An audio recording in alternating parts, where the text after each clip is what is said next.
Assalamualaikum warahmatullahi wabarakatuh. Waalaikumsalam. Apa kabar Bapak Ibu para pemirsa Cilote Wanipin? Hari ini di malam hari yang cerah ini kita sedang berada di Hotel Pangeran. Dan hari ini juga kita kedatangan narasumber yang luar biasa. Nama beliau adalah Dr. Ibrani SHMH, Kandidat. Doktor kandidat doktor. Yes. Datuk Rajo Tianso.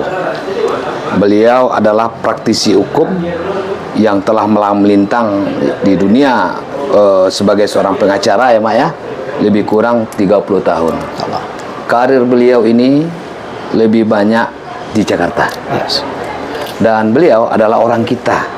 Artinya Bapak Ibrani ini sukunya Kuci. Betul Mak? Yes. Iya, saya manggilnya Mama. Ya.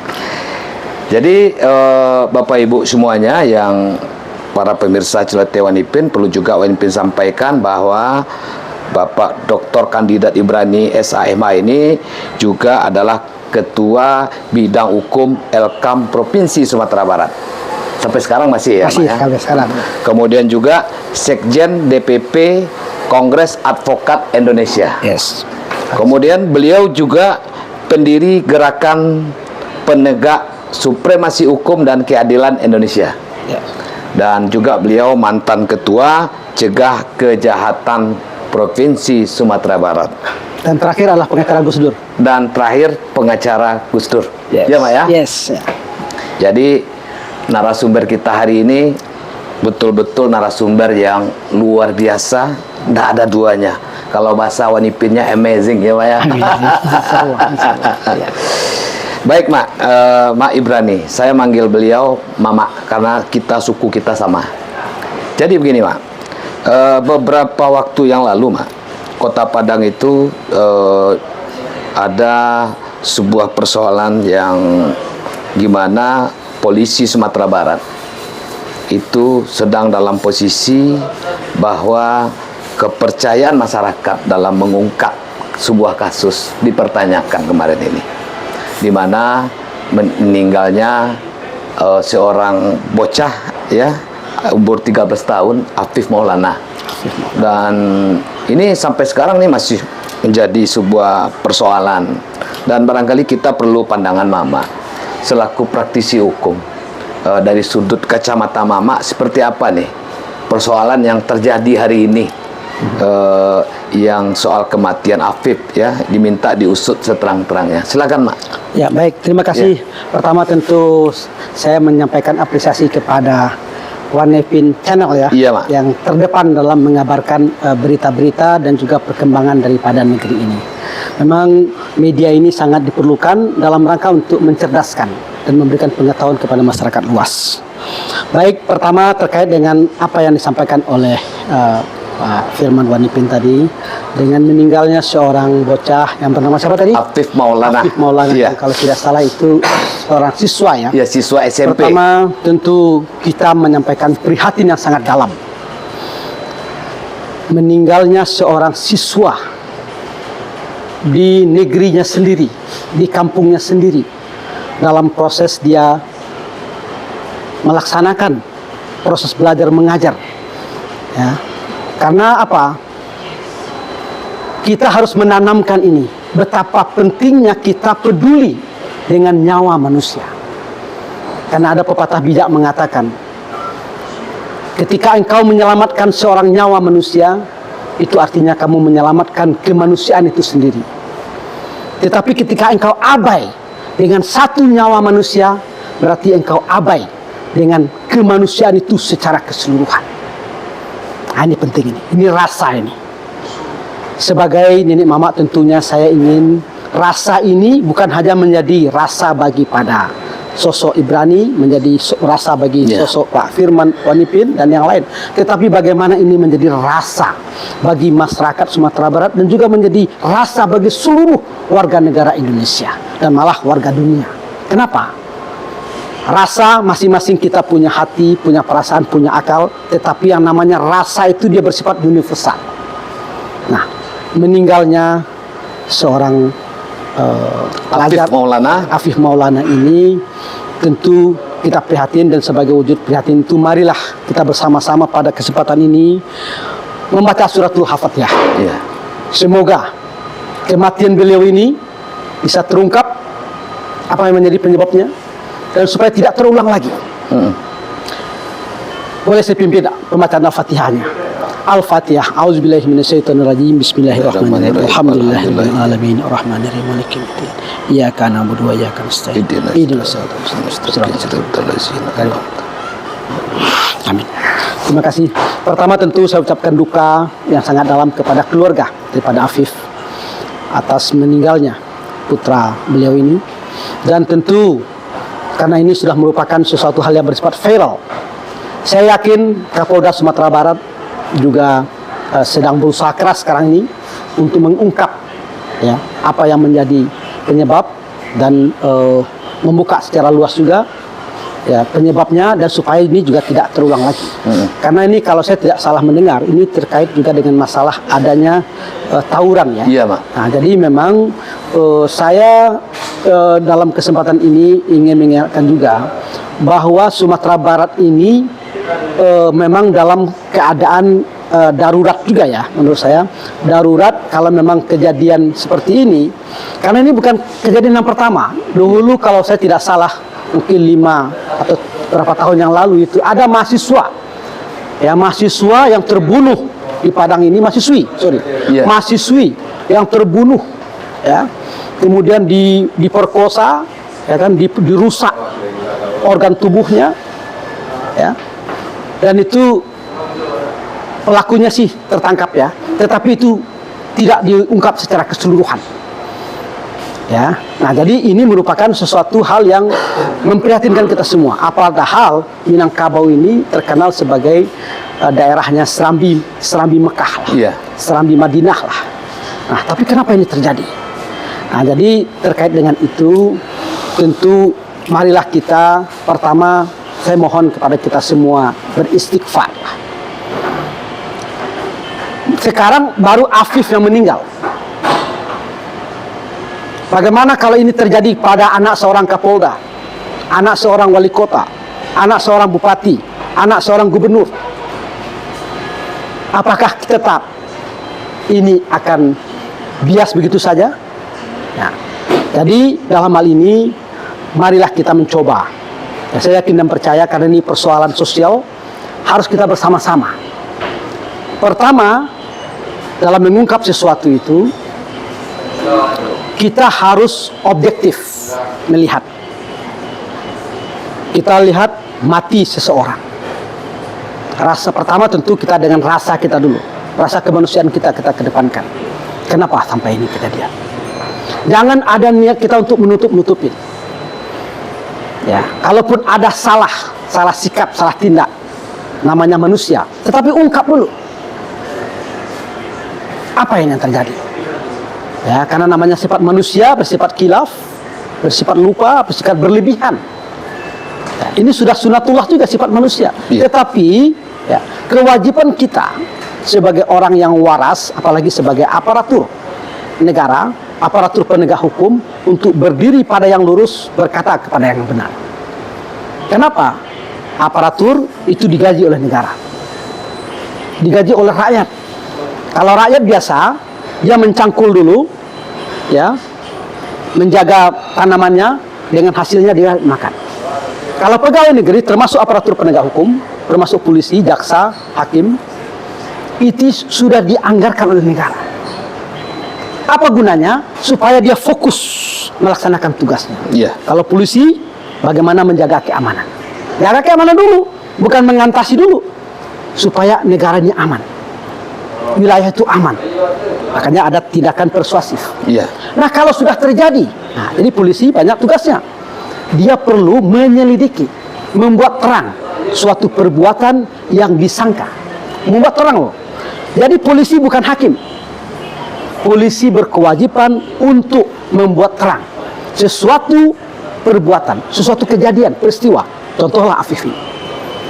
Kewajiban polisi untuk melihat, jadi dalam hal tindak pidana ada namanya locus delicti, ada namanya tempus delicti, ada motif daripada suatu perbuatan itu. Nah, ini kalian fokusnya di mana? Tempusnya kapan? Ya. Kemudian subjeknya siapa? Kenapa ini sampai terjadi? Nah, ini harus diungkap nih. Iya. Supaya apa? Supaya tidak terjadi lagi di kemudian hari. Supaya ada pertanggungjawaban. Jangan kita menutup-nutupi, ya. Wah, nanti nggak enak nih. Ah, jangan. Ya, jadi belajarlah kita untuk jujur. Ya, dengan kejujuran itu insya Allah kita semua ingin, saya yakin kita semua ingin Sumatera Barat ini maju.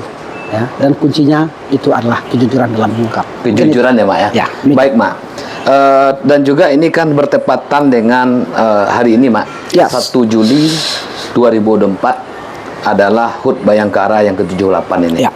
Dan tentunya dengan momentum ini kita berharap Kapolda Sumbar mengungkap seterang-terangnya persoalan ini. Yes. Kan begitu nama. Ya. Jika yang Mama sampaikan tadi memang harus seperti itu. Yes. Ya. Segala sesuatunya sudah ada. Dia sebagai seorang jaksa, nih sudah dianggarkan negara, bekerjalah. Betul. Kalau sebagai seorang aparat gini. Ya. Nah, Untuk itu pada kesempatan ini juga saya mengucapkan juga selamat ulang tahun. iya. Ya, HUT Bayangkara. Bayangkara. Ya. Semoga Polri yang presisi, Presisi, nah, ini ya. presisi ini bisa diwujudkan bukan hanya dengan kata-kata tapi dengan perbuatan. Iya. Nah, gitu. Baik, Mak. Barangkali itu apa kitab yang tentang Afif ya, Mak ya. Ya. Selanjutnya, Mak, Mama kan sudah malang melintang di Jakarta dan tentunya juga sering melihat dan memperhatikan Sumatera Barat. Apalagi Mak Ibrani itu seorang datuk, tentu punya kemenakan banyak, Mak. Yes. Dan tentu sering datang juga mendengar situasi politik Provinsi Sumatera Barat saat ini, Mak. Kan Mama udah lihat nih. Ya. Jadi menurut sudut pandang Mama, seperti apa kondisi Sumatera Barat hari ini?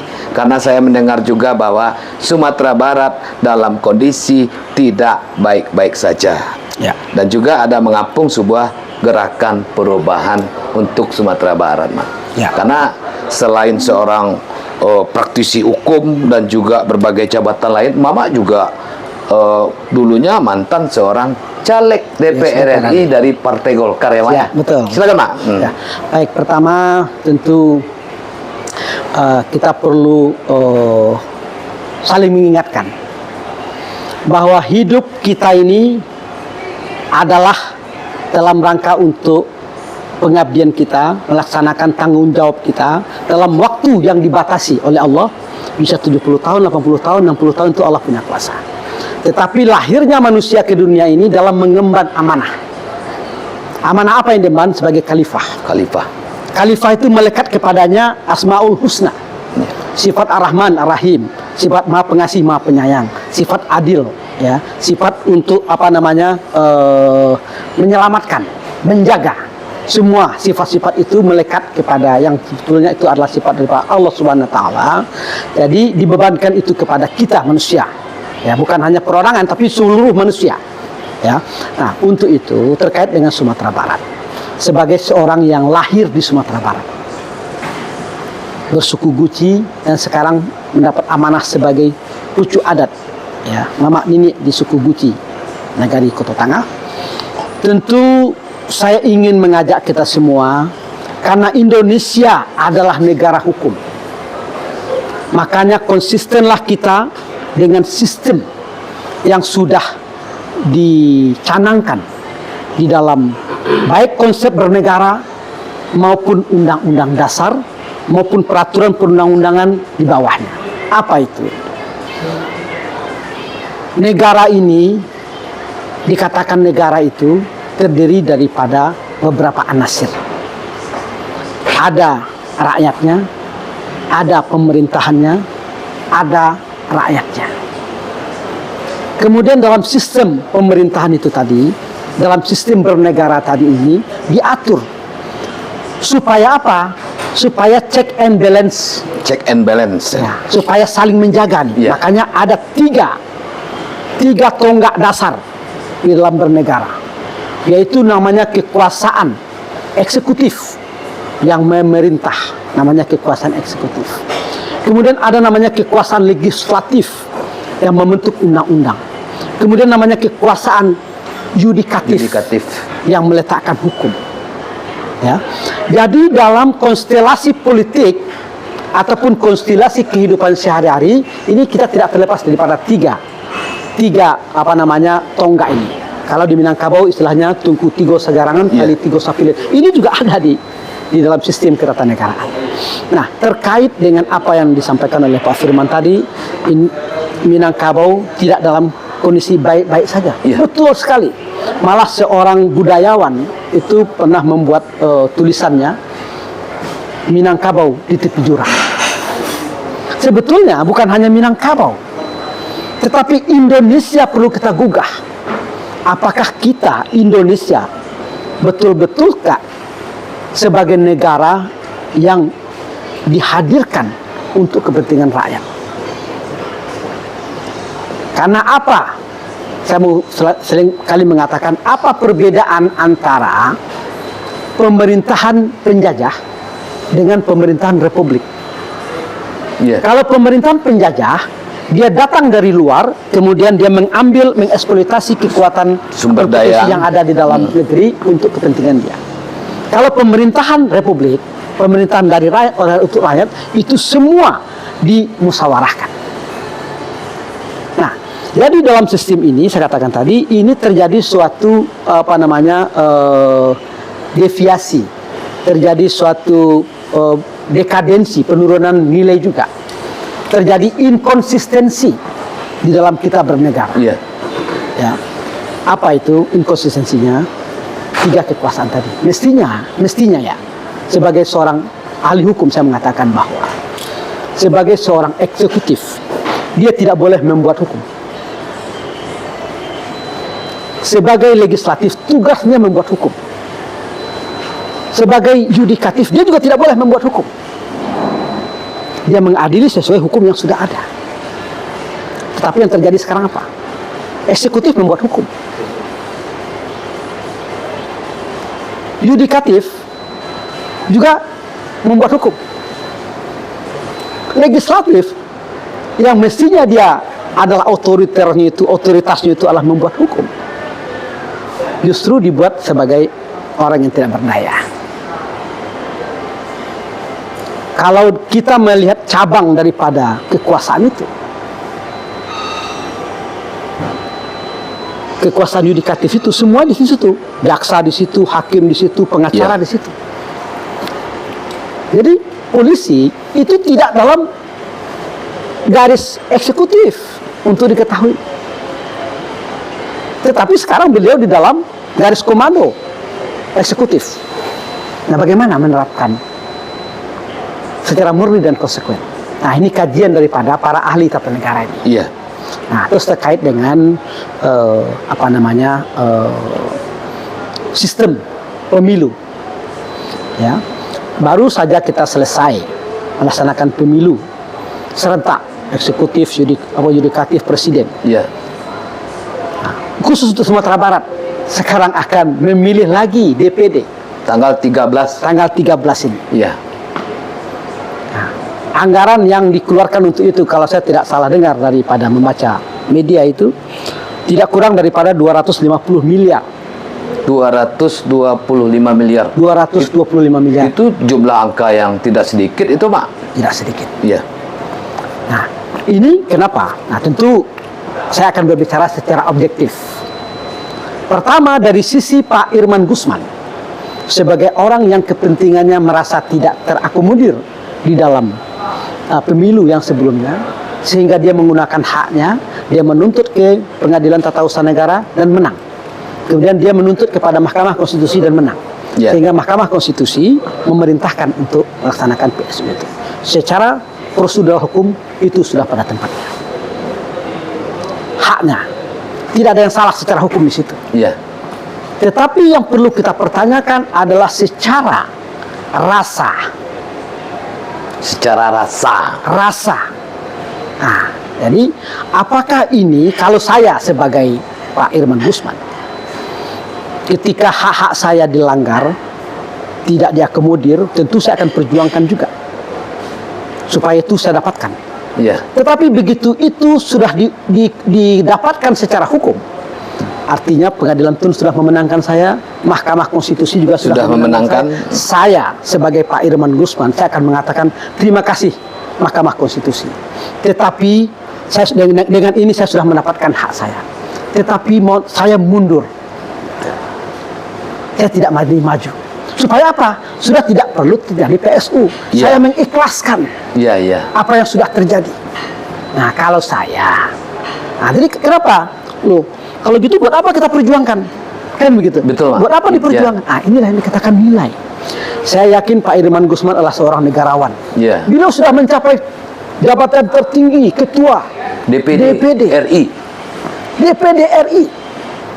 Ya, jadi tidak perlu lagi beliau untuk kalau beliau lakukan itu, saya yakin dan percaya besok masyarakat Sumatera Barat akan datang ke rumah beliau, Pak. Kami terima pengunduran diri Bapak untuk tidak maju DPD. Tapi ke depan Bapak kami mau jadi gubernur. Bapak akan kami pilih kami jadi akan gubernur Sumbar. Jadi gubernur Sumbar atau jadi presiden, wakil presiden. Nah, inilah saya katakan tadi, ini menyangkut kepada rasa. Ya, rasa, dan karena memang kita ini butuh hukum. Makanya kembali saya sebagai pendiri, ada gerakan yang sedang kita galang sekarang ini, penegakan supremasi hukum dan keadilan. Jadi hukum itu harus kita kedepankan. Ya, tidak boleh hukum dalam perjalanan itu dirubah-rubah. Ya kan? Ada medianya untuk perubahan, tetapi ketika pertarungan sudah ditetapkan, ya kan, jangan lagi bikin aturan baru. Nah, inilah yang kemudian tidak menimbulkan ketidakpastian hukum. Betul. Ya kan? Nah, terus kemudian lembaga negara ini itu harus diisi oleh orang-orang yang bersih secara catatan kriminalnya, ya kan, juga punya punya rekam jejak yang bagus. Rekam jejak yang bagus. Nah, satu lagi saya mau sampaikan bahwa kasihan rakyat kita. Rakyat itu, Pak, itu tanggung jawab pemerintahnya. Dia sudah memberikan amanah kepada pemerintah untuk mengatur dirinya. Kalau kita bicara secara hukum alam, tidak ada kewajiban rakyat itu untuk mengikuti pemerintah. Kecuali dengan konsensus. Nah, makanya berbagai teori hukum menjadi alasan kenapa sih pemerintah itu perlu diikuti, karena dia legitimate, legitimasi, dipilih secara prosedur. Kita sudah sepakat. Nah, kalau kita sudah sepakat, dia menjadi hukum. Nah, jadi untuk itu tentu saya menghimbau supaya marilah kita konsisten. Hukum, kita punya negara, kita punya hukum di atasnya. Nah, mengacu kepada ini. Dan ketika terjadi sesuatu, kita selesaikan secara objektif, adil, dan jangan kita berpikir untuk menyimpangi atau berbuat curang. Karena sebagaimana pepatah juga mengatakan, secepat apapun kejahatan itu pergi, suatu ketika kebenaran akan mengejarnya. Secepat apapun kejahatan itu pergi, kebenaran akan mengejarnya. Itu kata kunci ya, Mak ya? Baik, Mak. Artinya PSU kan sudah kelihatan pandangan Mama nih terkait dengan PSU seperti apa dan bagaimana seorang Irman Gusman bersikap. Baik, segini lagi, Mak. Pilgub Sumbar tidak berapa waktu lagi, Mak. Mungkin tinggal hanya hitungan bulan. Dan Mama, menurut sudut pandang Mama selaku praktisi hukum dan juga orang politik nih, ini politik Mama kelihatannya lagi bergelora hari ini nih. Seperti apa di mata Mama nih, Mak, kondisi politik hari ini? Calon gubernur kita hari ini yang sudah kelihatan baru hanya beberapa orang, seperti Prof. Ganefri, OTW Sumbar, dan Mahildi. Gitu, Mak. Silakan, Mak. Jadi pertama tentu kita melihat secara jauh ya, karena saya kan banyak di Jakarta ya. Jadi semakin banyak partisipasi publik itu sebetulnya semakin bagus. Cuman sejauh mana partisipasi publik itu diwujudkan juga melalui lembaga-lembaga politik. Ya, karena sekarang untuk memajukan kepada calon gubernur itu ada apa namanya keterwakilan daripada partai. Siapa yang bisa mengusung? Karena tidak semua orang bisa mencalon. Nah, jadi kalau saya melihat dari sisi figur-figur yang ada ini, Pak Mahyaldi Ansarullah, Gubernur incumbent, beliau seorang ulama ya, dan cukup sederhana ya dalam bertindak, ini cukup bagus juga. Kemudian Pak Epi Ardiasda, OTW Sumbar yang sekarang adalah Bupati Solo ya, yang selalu bergelora ya. Nah, itu tuh beliau seorang kapten dan tentu juga ingin berpartisipasi untuk Sumatera Barat ya kan. Dan kemudian Profesor Ganefri ya, Rektor UNP ya. Nah, beliau ini kalau nggak salah ini datuk semua ini ya kan. Datuk. Kita dukung semua ini. Nah, cuman kembali kepada apa sih yang dibutuhkan oleh Sumatera Barat. Betul. Ini penting nih. Nah, jadi jangan hanya sekedar retorika. Sumatera Barat ingin tumbuh berkembang sebagai suatu provinsi yang punya jati diri. Ingat, Indonesia adalah negara yang berbineka tunggal ika. Tanhana Dharma Manggala. Nah, jadi biarlah tumbuh Sumatera Barat ini sesuai dengan nilai-nilai lokalnya. Adatnya bersandikan sarak, saraknya bersandikan kitabullah. Silahkan Papua tumbuh dengan kearifan lokalnya. Silahkan Madura tumbuh dengan kearifan lokalnya.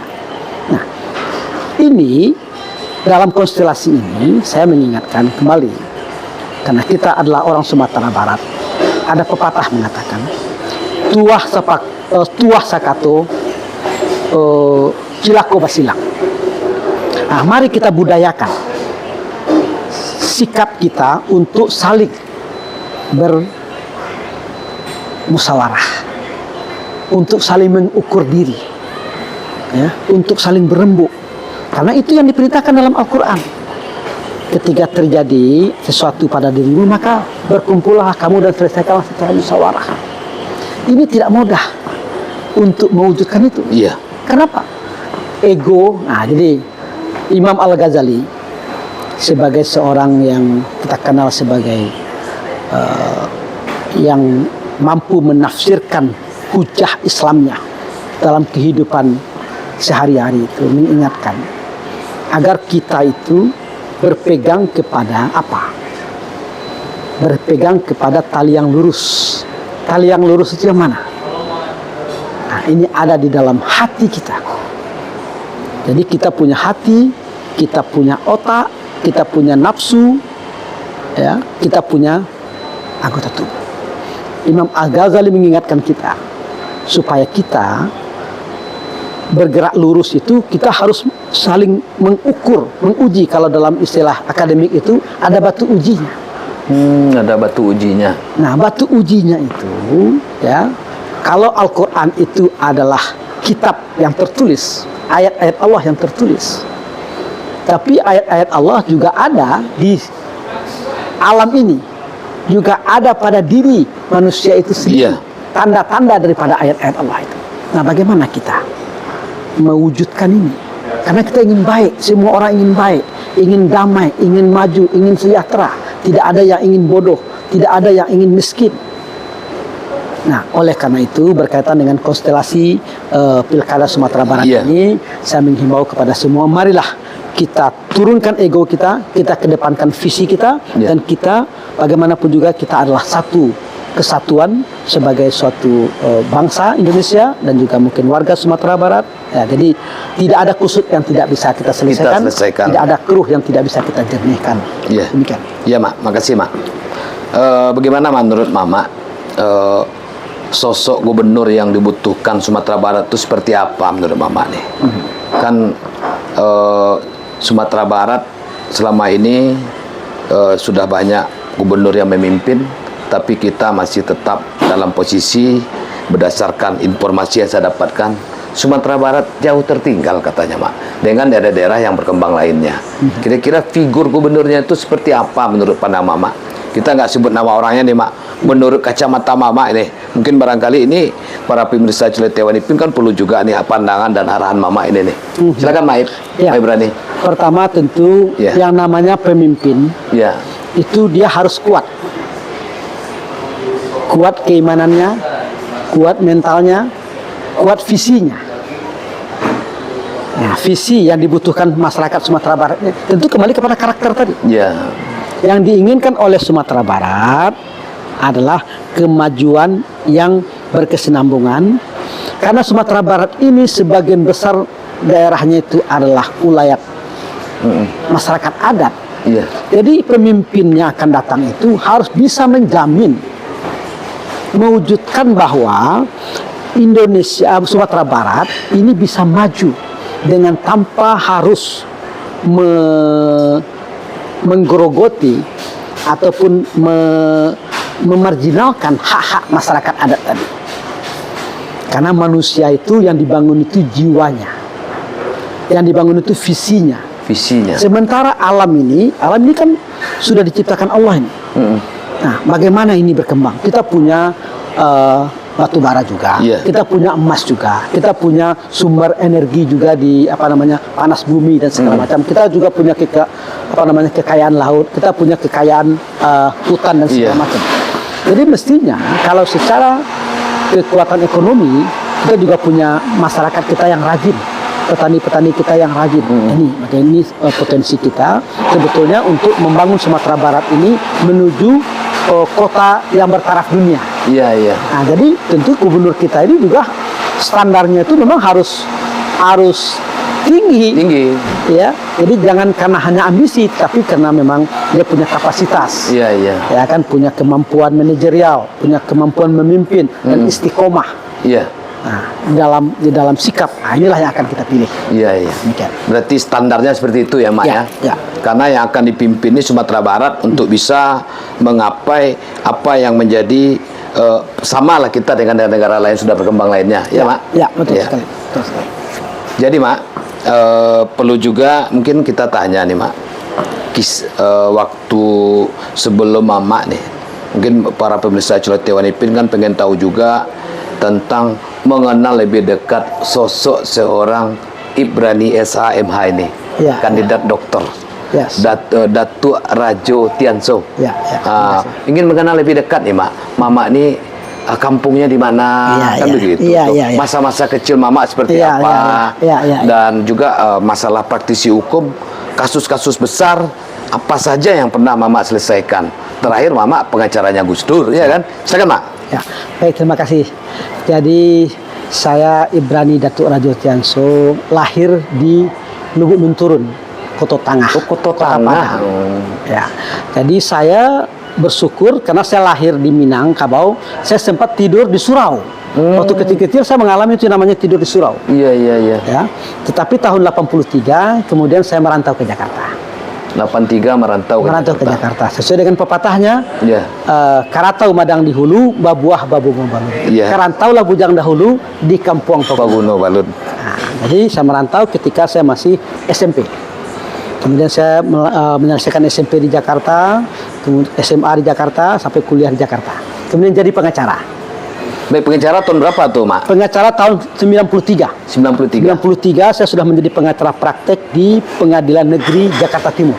Jakarta Timur. Jadi setiap hari itu kerja saya itu membela orang-orang yang tidak mampu. Perkara apa saja saya bela dan tanpa bayaran. Gratis. Kita betul-betul kita membela hak hukumnya. Iya, iya, iya. Mau dia berkelahi, mau dia apa sajalah. Ya kan, yang namanya tidak pidana kita bela. Kemudian 2 tahun saya di pengadilan, saya mendirikan LBH. Namanya LBH Dharma Bakti Sarjana. Ya. Itu Mama yang mendirikan. Kita mendirikan. Iya. Namanya LBH Dharma Bakti Sarjana di kantor kita di Karet. Iya. Ya. Jakarta Pusat. Kemudian 2 tahun juga, kemudian saya mendirikan kantor hukum Ibrani and Partner. Oh, Ibrani and Partner. Ya, tahun 97, 97. saya sudah mendirikan kantor Ibrani and Partner, berkantor di ITC Roksimas. Kemudian dalam masa saya menjadi pengacara itu, kasus-kasus sebetulnya saya ini adalah pengacara spesialis kepala daerah. Ya, saya menjadi pengacara kepala daerah baik di Kalimantan, ya, termasuk di Sumatera Barat, ya dulu Pak Fauzi Bahar itu, ya, dan juga beberapa gubernur, wali kota. Maksudnya jadi pengacara spesialis kepala daerah ini seperti apa nih, Mak? Maksudnya nih, Mak? Iya, jadi justru klien itu banyakannya itu kepala daerah. Oh, kepala daerah. Kepala daerah, bupati, segala macam itu. Ya, termasuk sekarang ini juga masih Bupati Pekalongan juga masih, ya. Dan perkara kasus yang besar yang kita tanganin itu, ya, di samping perkara Gus Dur, ya, justru karena saya ini lebih concern kepada perkara-perkara sosial. Jadi justru ketika kerusuhan Sampit tahun 2000 itu saya adalah pengacaranya daripada masyarakat Dayak.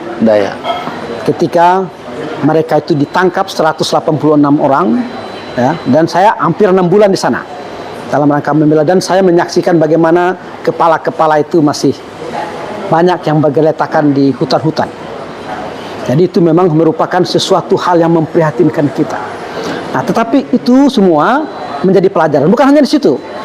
Di Sumatera Barat sendiri pernah mendengar yang namanya kerusuhan dulu antara Sanyambaka Moropingai. Pernah, Mak? Pernah. Ya, itu saya jugalah sebagai pengacaranya, dan saya jugalah yang mendamaikan mereka. Karena antara Sanyambaka dengan Moropingai itu sebetulnya satu keluarga. Karena dalam peta Belanda itu nggak ada itu Moropingai, yang ada Sanyambaka. Nah, cuma mungkin karena bertambahnya masyarakat, nah baru mungkin menyebar ke sana. Terbentuklah Moropingai. Nah, jadi ketika terjadi saling apa itu, saya katakan ini yang kalian mau gebukin ini siapa? Bukankah dia juga saudara-saudara kita? Bukan dia juga anak kemenakan kita juga? Nah, jadi alhamdulillah sekarang sudah mulai damai. Jadi kita hidup ini, ada orang tua saya mengajarkan, alam ini, dunia ini, kalau kita pandang dia, tidak terpandang oleh kita. Habis pandangan kita, alam ini masih ada. Tidak terjangkau oleh tangan kita. Kalau kita pandang. Tapi kalau kita kecilkan, dia tidak lebih daripada selebar telapak tangan. Nah, bagaimana ini? Ya. Jadi kita rumusnya begitu. Kalau kita memandang, makanya di dalam istilah nenek mama, pandangan luas dilayangkan, pandangan dekat kita tukikan. Seperti itu. Nah, jadi dengan itu kemudian saya alhamdulillah berhasil menjadi pengacara kepala daerah dan juga perbankan. Saya menjadi pengacaranya Bank Danamon, menjadi pengacaranya Bank Universal, menjadi pengacaranya Bank Commonwealth, ya, dan juga berbagai perusahaan, termasuk juga ada Pak Romi Winata, ya, dan ada beberapa yang dan terakhir sekarang ini, insya Allah saya menjadi pengacara dari salah satu naga juga. Nah, jadi ini semua ada tidak terlepas tentu daripada doa orang tua kita semua, dan saya ingin menjadi pengacara putih.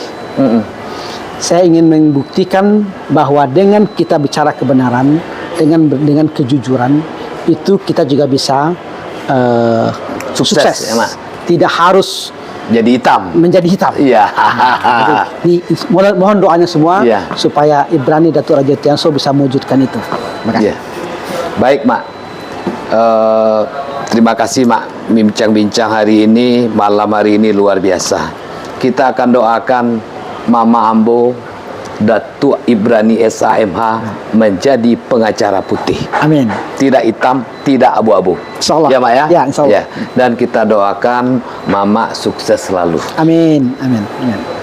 Naik oto ke Padang Panjang, baputa jalan pada sikit, Mak. Mana roh balam tiga gayo, kok dirantang namanya panjang, elok dipunta dan singkit. Ambil sajo dan paguno. Burung Rian Cendrawasih. Cukup sekian, terima kasih. Assalamualaikum warahmatullahi wabarakatuh. Waalaikumsalam warahmatullahi wabarakatuh. Mak, terima kasih, Mak, atas waktunya, Mak. Sama-sama.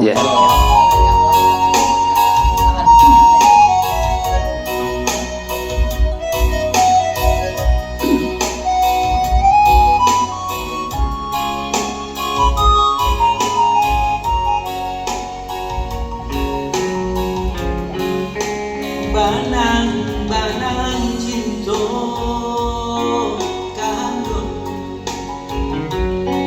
dan sulam dan bendo tagang dan sansaro kandu yonan kusuduo lahaden rantun cinta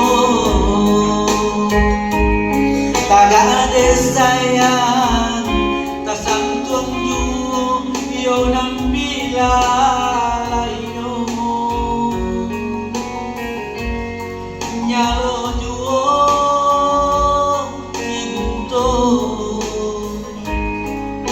kando disera kasih ramuan tujuanmu